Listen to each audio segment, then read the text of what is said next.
All right, what is going on, everybody? It is currently 7:21 a.m. Second day of release of this game that I'm recording this.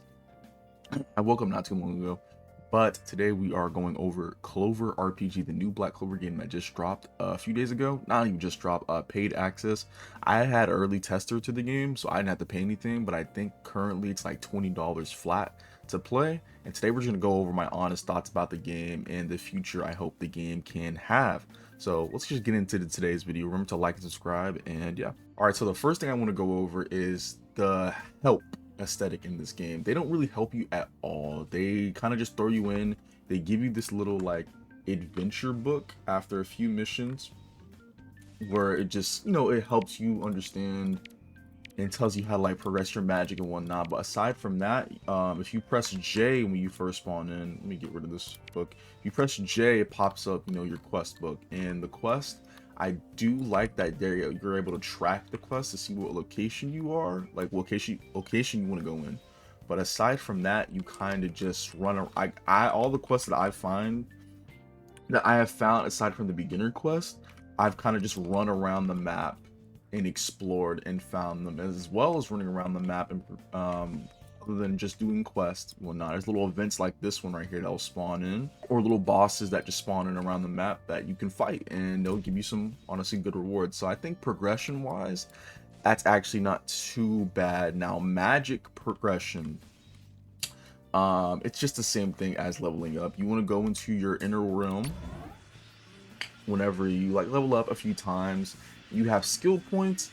No, you have stat points and then skill points. So if you press tab, you have your stat points at the top, and then skill points, you get like 2 per level. You can unlock them in your inner realm right here, as well as like new traits. Like I won't be able to unlock my next spell until I'm level 20. I'm level 17 right now. Did the grind take a while to get to level 15 to unlock your magic?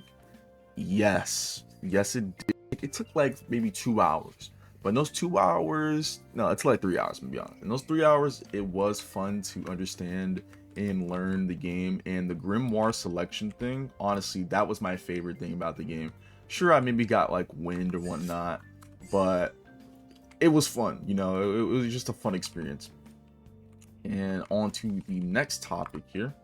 So this is like the little beginner's guide part. They really don't help you at all in this game, which is cool. I understand that. So whenever you run out the spawn area right there, this is the inn. If you turn to your left, you have the guild hall that you're not really able to do anything with till you reach a certain level. So if you run down here, to your right, you have your blacksmith. Obviously, you know what the blacksmith does. There's gonna be a quest asking you to get logs, and you're gonna be kind of lost in trying to figure out how to get logs.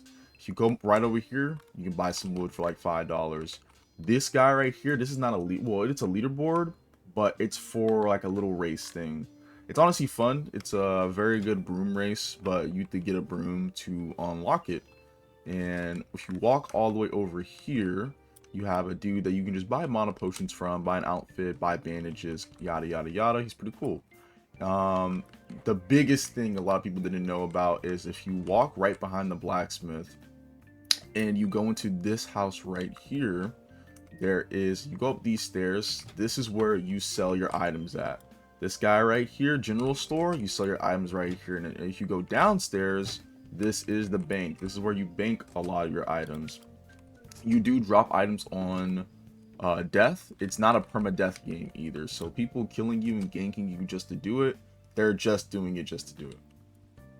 But that's a little guide around the area. Other than that, you don't really need to know much.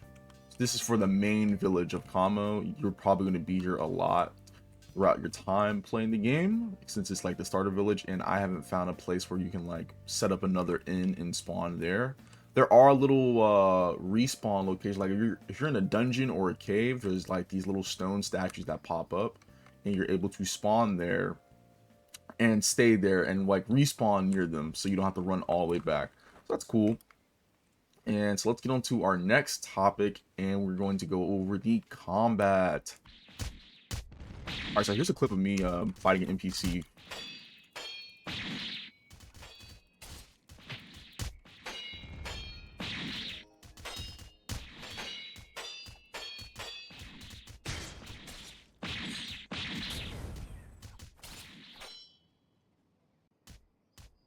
All right, so that last clip was of me fighting like a generic NPC, humanoid NPC you're gonna run into a lot.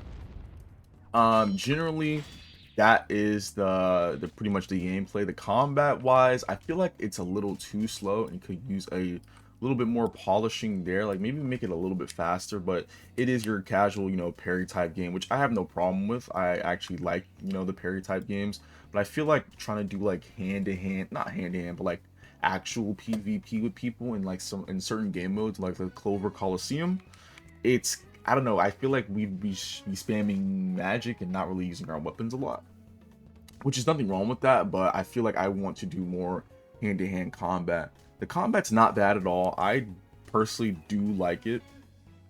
I just want them to polish it just a little bit more, make things a little bit faster, make things a little bit slower.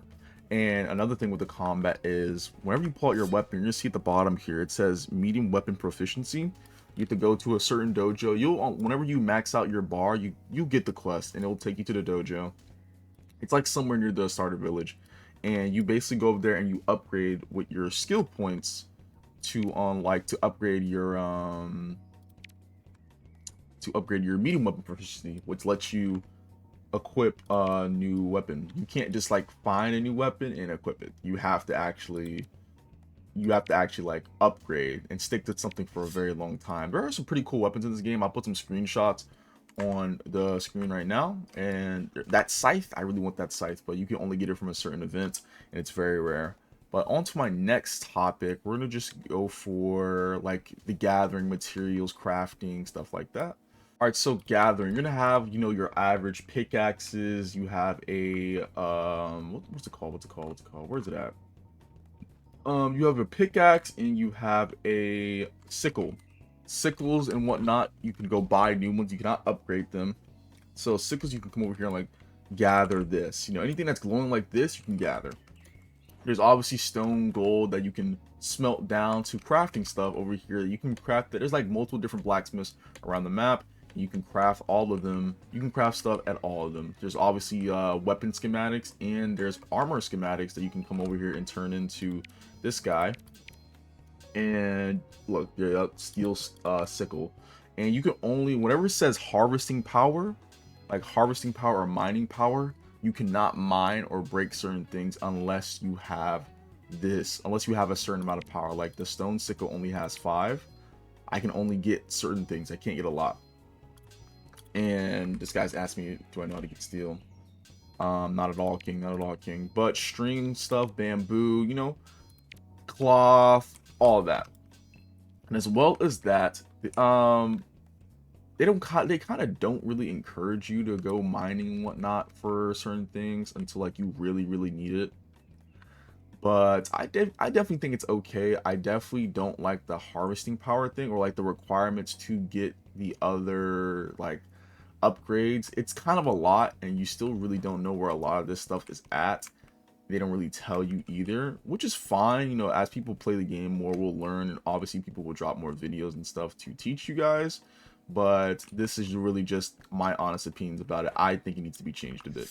Some quality of life things need to be changed a bit. And yeah, on to the next topic, magic. All right, so you just hit level 15. The quest will guide you all the way over here to this floating island, and you're going to get your first ever magic.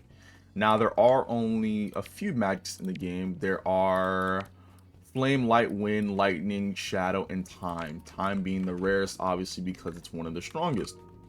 So you want to come over here, you want to embrace it. It'll TP you up. And what's going to happen is you talk to this guy. He gives you like some dialogue saying something about magic. And then you talk to this dude.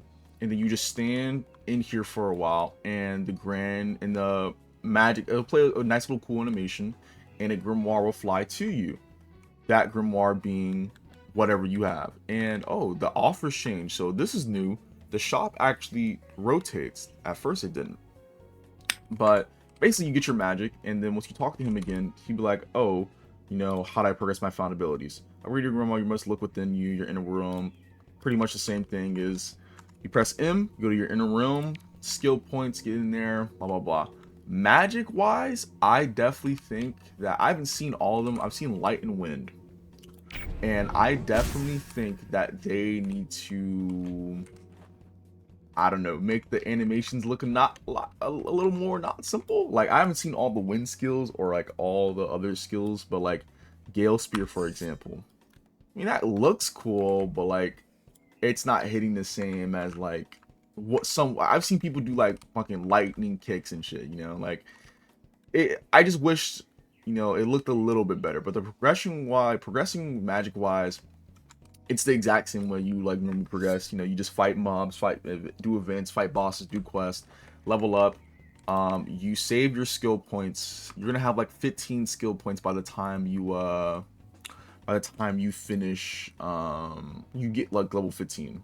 You'll be able to unlock trait passes as well. Like all of this, you unlock with skill points, all skill points. So the progression there is cool. I just wish that, you know, aside from, I just wish that it looked a little bit better. I'm gonna be honest. I just wish it looked a little bit better. It's not bad. I just want to look a little bit better. But then after that, you're pretty much done with like the starter stuff, and you just kind of on to endlessly quest farming and boss farming and drop hunting. There's still a bunch of things that we still don't know in the game. Like they just added Magic Knight exams, and I'll make a video on that whenever I reach the level to get that. To the requirement to do Magic Knight exams is level 40. Level 40, and it happens at 10 o'clock, and it opens for 10 minutes, and then you do that. The Coliseum's like every hour, opens for 10 minutes. You get some pretty cool rewards from there. But yeah, so I'll make a video on that whenever I can. And honestly, I think that's wrapping up for this video. I went over everything I really wanted to talk about. I do want them to continue working on this. This has been my most anticipated game for like the last 3 years. I love Black Clover, and I love like that they actually made a decent game, not some slop like the recent games that have come out, Type Soul. But aside from that, I do hope you guys enjoyed today's video. It was very fun making this, and it was very fun playing this game. I will try to like level up as fast as possible before the game closes for the early testing to do the Magic Knight exams. And for anyone who wants to buy testing, it is $20 on the Discord, and your data will save for the next testing phase and when the game fully drops. So keep that in mind. Honestly, do I say spend the $20? No, not at all. There are so many better things you can do than spend $20 on a Roblox game. But I love you guys. I love you all. And I wish you have a great day. And call me out. Remember to like and subscribe. Peace. Big body bands, I pulled up in the coupe. Sorry baby, yeah, that shit is the truth. I try my knots, don't tie my noose. Smoke a nigga like a cig, then I'm back in the studio. Big body bands, I pulled up in the coupe. Sorry baby, yeah, that shit is the truth. I try my knots, don't